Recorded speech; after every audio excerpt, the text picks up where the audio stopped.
Hi guys. I'm going to do a 2-day Bible reading for you guys today. I'm sorry that I did not get one up yesterday. I was very, very sick yesterday.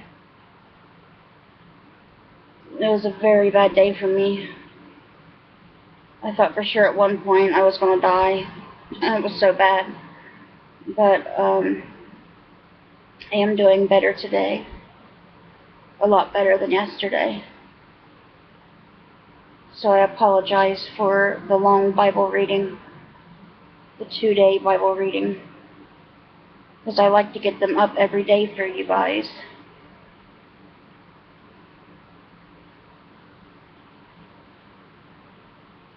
We're still reading, finishing off this week, reading in the Voice translation. And we're going to go to yesterday's Bible reading, which will be 1 Corinthians chapter 9, verse 19 through chapter 10, verse 13. That also means that I am free of obligations to all people, and even though no one except Jesus owns me, I have become a slave by my own free will to everyone in hopes that I would rather gather more believers. When around Jews, I emphasize with Jewishness in order to win them over. When around those who live strictly under the law, I live by its regulations, even though I have a different perspective on the law now in order to win them over. In the same way, I've made a life outside the law to gather those who live outside the law, although I personally abide by and live under the Anointed One's law. I've been broken, lost, depressed, oppressed, and weak, and I might find favor and gain the weak. I'm flexible, adaptable, and able to do and be whatever is needed for all kinds of people, so that in the end I can use every means at my disposal to offer them salvation. I do it all for the gospel and for the hope that I may participate with everyone who is blessed by the proclamation of the good news. We all know that when there's a race, all the runners vote for the finish line, but only one will take the prize. When you run, run for the prize. Athletes in training are very strict with themselves, exercising self-control over desires, and for what? For a wreath that soon withers or is crushed or simply forgotten? That is not our race. We run for the crown that we will wear for eternity. So I don't run aimlessly. I don't let my eyes drift off the finish line. When I box, I don't throw punches in the air. I discipline my body and make it my slave, so that after all of this, after I have brought the gospel to others, I will still be qualified to win the prize. I wouldn't want you to be ignorant of our history, brothers and sisters. Our ancestors were once safeguarded under a miraculous cloud in the wilderness and brought safely through the sea. Enveloped in water by cloud and by sea, they were, you might say, ritually cleansed into Moses through baptism. Together they were sustained supernaturally. They all ate the same spiritual food, manna, and they all drank the same spiritual water flowing from a spiritual rock that was always with them, for the rock was the Anointed One, our liberating King. Despite all of this, they were punished in the wilderness because God was unhappy with most of them. Look at what happened to them as an example. It's right there in the scriptures, so that we won't make the same mistakes and hunger after evil as they did. So here's my advice. Don't degrade yourselves by worshiping anything less than the living God, as some of them did. Remember, it is written, the people sat down to eat and drink, and then rose up and dance and play. We must be careful not to engage in sexual sins, as some of them did. In one day, 23,000 died because of sin. None of us must test the limits of the Lord's patience. Some of the Israelites did, and serpents bit them and killed them. You need to stop your groaning and whining. Remember the story. Some of them complained, and the messenger of death came for them and destroyed them. All these things happened for a reason, to sound a warning. They were written down and passed down to us to teach us. They were meant especially for us, because the beginning of the end is happening in our time. So let even the most confident believers remember their example and be very careful not to fall as some of them did. Any temptation you face will be nothing new, but God is faithful, and He will not let you be tempted beyond what you can handle. But He always provides a way of escape so that you will be able to endure and keep moving forward.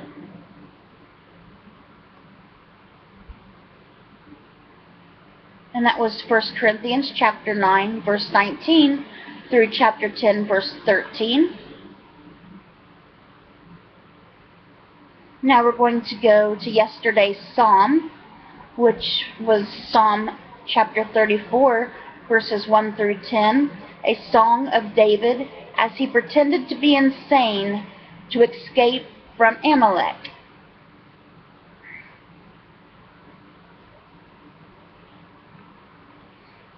I will praise the Eternal in every moment through every situation. Whenever I speak, my words will always praise Him. Everything within me wants to pay tribute to Him. Whenever the poor and humble hear of His greatness, they will celebrate too. Come and lift up the Eternal with me. Let's praise His name forever together. When I needed the Lord, I looked for Him. I called out to Him, and He heard me and responded. He came and rescued me from everything that made me so afraid. Look to Him and shine, so shame will never contort your faces. This poor soul cried, and the Eternal heard me. He rescued me from my troubles. The messenger of the eternal God surrounds everyone who walks with Him and is always there to protect and rescue us. Taste of His goodness. See how wonderful the Eternal truly is. Anyone who puts trust in Him will be blessed and comforted. Revere the Eternal, you, His saints, for those who worship Him will possess everything important in life. Young lions may grow tired and hungry, but those intent on knowing the eternal God will have everything they need. And that was Psalm chapter 34, verse 1 through verse 10. And lastly, for yesterday's Bible reading, I'm going to read Proverbs chapter 21, verse 13. If you ignore the groans of the poor, one day your own cries for help will go unanswered.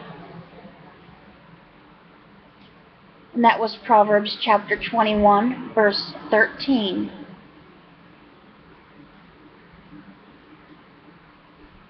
Okay, guys, that was yesterday's Bible reading.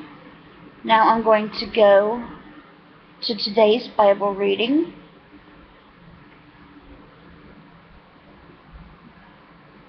Make sure it's on the right translation. It is. Okay, we'll be starting out with 1 Corinthians chapter 10, verses 14 through 33. So then, my beloved friends, run from idolatry in any form. As wise as I know you are, understand clearly what I am saying and determine the right course of action. When we give thanks and share the cup of blessing, are we not sharing in the blood of the Anointed One? When we give thanks and break bread, are we not sharing in His body? Because there is one bread, we, though many, are also one body, since we all share one bread. Look no further than Israel and the temple practices, and you'll see what I mean. Isn't it true that those who eat sacrificial foods are communing at the altar, sharing its benefits? So what does all this mean? I'm not suggesting that idol food itself has any special qualities or that an idol itself possesses any special powers, but I am saying that the outsider's sacrifices are actually offered to demons, not to God. So if you feast upon this food, you are feasting with demons. I don't want you involved with demons. You can't hold the holy cup of the Lord in one hand and the cup of demons in the other. You can't share in the Lord's table while picking off the altar of demons. Are we trying to provoke the Lord Jesus? Do we think it's a good idea to stir up his jealousy? Do we have ridiculous delusions about matching or even surpassing his power? There's a slogan often quoted on matters like this. All things are permitted, yes, but not all things are beneficial. All things are permitted, they say, yes, but not all things build up and strengthen others in the body. We should stop looking out for our own interests and instead focus on the people living and breathing around us. Feel free to eat any meat sold in the market without your conscience raising questions about scruples, because the earth and all that's upon it belong to the Lord. So if someone, unbelievers, invite you to dinner and you want to go, feel free to eat whatever they offer you without raising questions about conscience. But if someone says, "This is meat from the temple altar, a sacrifice to God so-and-so," then do not eat it. Not so much because of your own conscience, because of the earth and everything on it belongs to the Lord, but out of consideration for the conscience of the other fellow who told you about it. So you ask, why should I give my freedom to accommodate the scruples of another? Or if I am eating with gratitude to God, why am I insulted for eating food that I have properly given thanks for? These are good questions. Whatever you do, whether you eat or drink or not, do it all to the glory of God. Do not offend Jews or Greeks or any part of the Church of God for that matter. Consider my example. I strive to please all people in all my actions and words. But don't think I am in this for myself. Their rescued souls are the only profit.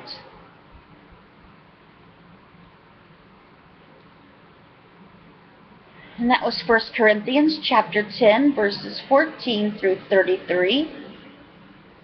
Now we're going to go to today's psalm, which is Psalm chapter 34, verses 11 through 22. Gather around, children. Listen to what I'm saying. I will teach you how to revere the eternal. If you love life and want to live a good long time, take care with the things you say. Don't lie or spread gossip or talk about improper things. Walk away from the evil things of the world and always seek peace and pursue it. For the Eternal watches over the righteous, and his ears are attuned to their prayers. He is always listening, but he will punish evildoers, and nothing they do will last. They will soon be forgotten, and the upright need help and cry to the Eternal. He hears their cries and rescues them from all their troubles. When someone is hurting or broken-hearted, the Eternal moves in close and revives him in his pain. Hard times may well be the plight of the righteous. They may often seem overwhelmed, but the Eternal rescues the righteous from what oppresses them. He will protect all their bones. Not even one bone will be broken.